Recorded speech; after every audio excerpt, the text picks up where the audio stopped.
All right, welcome back to Simply Trade Tips with Renee Chiuchiarelli and Julie Parks, Hammer and Heels. Hey, Jules, how you doing today? Fantastic. How are you? Good. All right, so we're on our final episode in org structures, episode 4. And so what are we going to cover today? So I think that, we've been talking about org structures, but in a way that hopefully resonates with everybody. And I think we want to walk through some of the what would you do scenarios for trade compliance to make it a little more real for folks. Cool. Yeah. Something it shows because structure isn't theoretical. It shows up in delays, audits, broker calls, and escalation emails. Ugh. And hey, before we jump in, I think we need to introduce a tool that makes a structure work. It's a RASCI. It's RASCI. These RASCIs clarify who does what, so accountability doesn't get lost. I've been in, I think, 10,000 RASCI events because you want to get the buy-in of folks of who are responsible for executing the task. A is accountable for owning the outcome of the task. Sometimes R and A go together, by the way. You can have both. A support function would provide resources or assistance, but aren't responsible or accountable. So they just really, truly do support. There's also tasks that require C, consultation. So meaning when you hit this type, you need to consult with legal when this is a thing. So the consult would provide input before an action is taken. And the I is for inform, to be just informed. They're not a decision-making party, but they are informed that something is happening. So that RASCI is really important when you look at kind of a line item of a task when we're talking about org structure to figure out, like when they're talking about CF28 responses, for example, who's responsible, accountable, who's supporting the decision, right, the business, who's consulting on the decision, maybe you're getting guidance from counsel, and then I informed, maybe your boss is the only one that needs to be informed, as an example. This is, you introduced this to me when I worked for you. I love this. Remember Mark? He loved his RACI form, Mark. Everybody wanted a RACI, yes. Well, and another side note is I have recently included this in a couple of our online trainings at Global Training Center. Great. So look out for that in our cross-functional trainings. Yeah. Great. So, but the moral of the story is when roles aren't clear, right, in the organization with trade, risk increases. And when they are, compliance becomes operational. So we have to bring clarity to the roles. Who does what? Yeah, and I think the RACI, when you start using it, you're like, gosh, this is really cumbersome, and who's ever going to use it again? The point is that you go through the tasks so that the policy is written with good clarity and that accountability that we discussed in previous episodes. So Renee, let's dive into scenarios, and I think I have one for us. So let's talk about the scenario where the customs manager owns the policy but has no staff, so they rely on the business for the operations, right? So if you have a compliance team that writes the rules but doesn't execute the transactions. Okay, then compliance is organized as centralized governance and distributed execution. So then, y'all, your key problem is that you're blamed for issues that you didn't control, right, from a compliance perspective.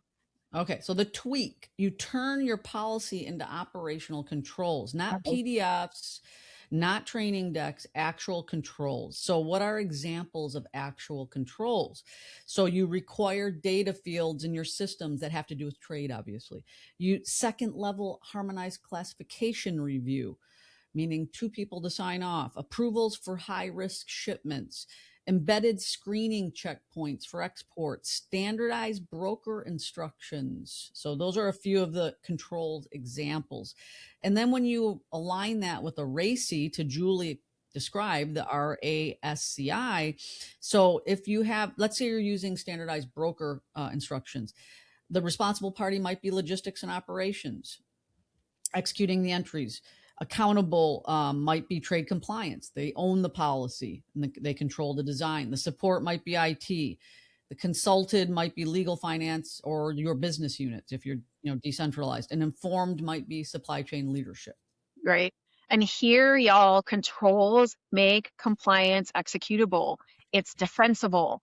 It was your job. It was your role. I think the point is you have to bring these parties in when you have a problem. Say we had a large project on broker selection, broker management, broker oversight. It was kind of all over the map with who was doing what. And we pulled everyone together to kind of discuss who's responsible, who's accountable. And then we went ahead and modified policies in accordance as an example, right?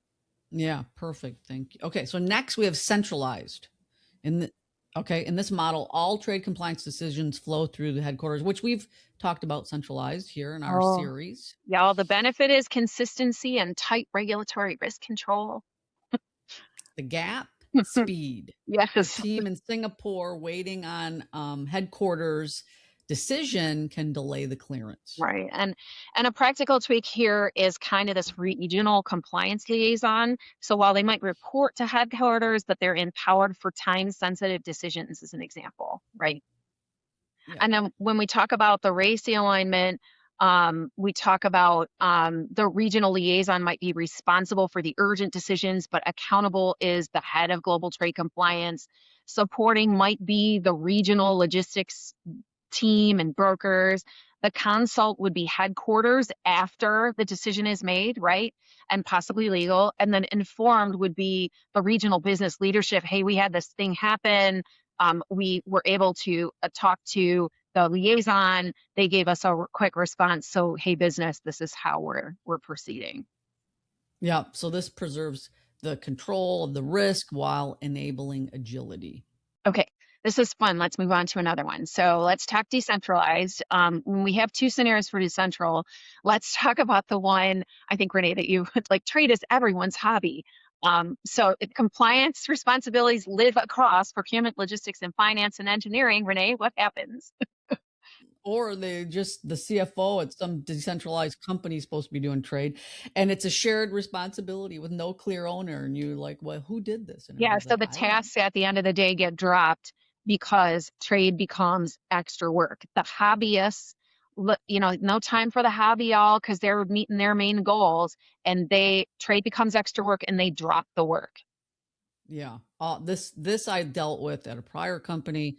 It was total insanity and chaos. Okay. So the fix, named ownership plus key performance indicators, right? And accountability isn't implied, it's assigned. So, and the other thing is, to your point to this, you add to their goals, right? To their, yes.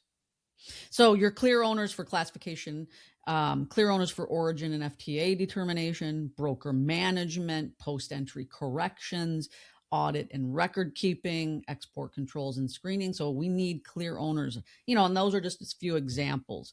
And the RACI alignment for this would be, the R would be your functional owners, procurement, logistics, finance. Your A, accountable, would be designated to the trade compliance lead. Support, obviously, is your brokers, IT, external advisors. Consulted is legal and compliance leadership, and informed is executive leadership and internal audit.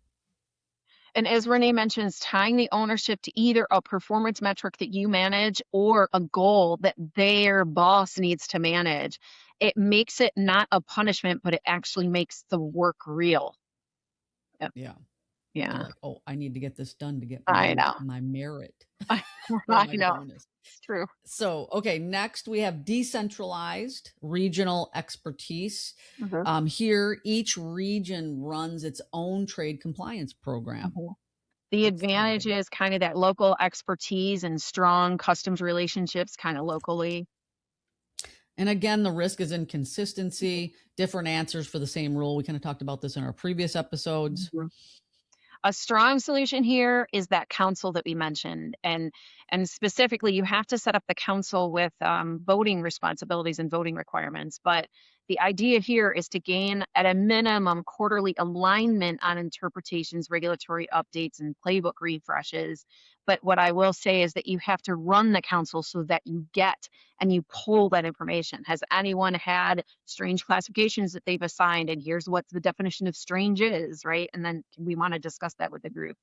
So kind of rounding it out, the RACI alignment, who would be responsible as the regional trade compliance leader? Who's accountable? The global trade compliance lead, the head. The support is the regional legal, maybe, and the customs brokers. You might want to consult, see your global compliance council members, and then informing executive leadership and internal audit when there's some key decisions that are made out of that council. Yes. So collaboration replaces command and control, like Julie and I have been saying with the sponsor and influence. And okay, so that we had two for decentralized because we feel like that one is the most complex and maybe the more difficult one to manage. And then what's next, Julie? Ooh, let's shift into the matrix. So this is the last one. But in a matrix, compliance managers report to regional leaders, global compliance, and what happens here, Renee? Global visibility and local responsiveness. Right. But then there's that confusion piece. Who makes the final call? Whose decision is it? Right. Yeah, like we've talked about, Right. boiling the ocean. The solution is clear decision and escalation framework, like we said, defining what stays local and what escalates globally. That way you can increase the speed, but still have compliance, right? So the RACI alignment, maybe something in the matrix for this situation would be responsible. For the R, responsible, you have regional compliance manager. For the A, accountable, you have a global compliance leader, maybe policy and risk decisions. Support S, you're going to have the regional leadership of operations. For C, consulted, you're going to have legal, finance, global counsel. And then for I, you're going to, for informed, executive leadership. So you can see all these too are high level folks, right? Yeah.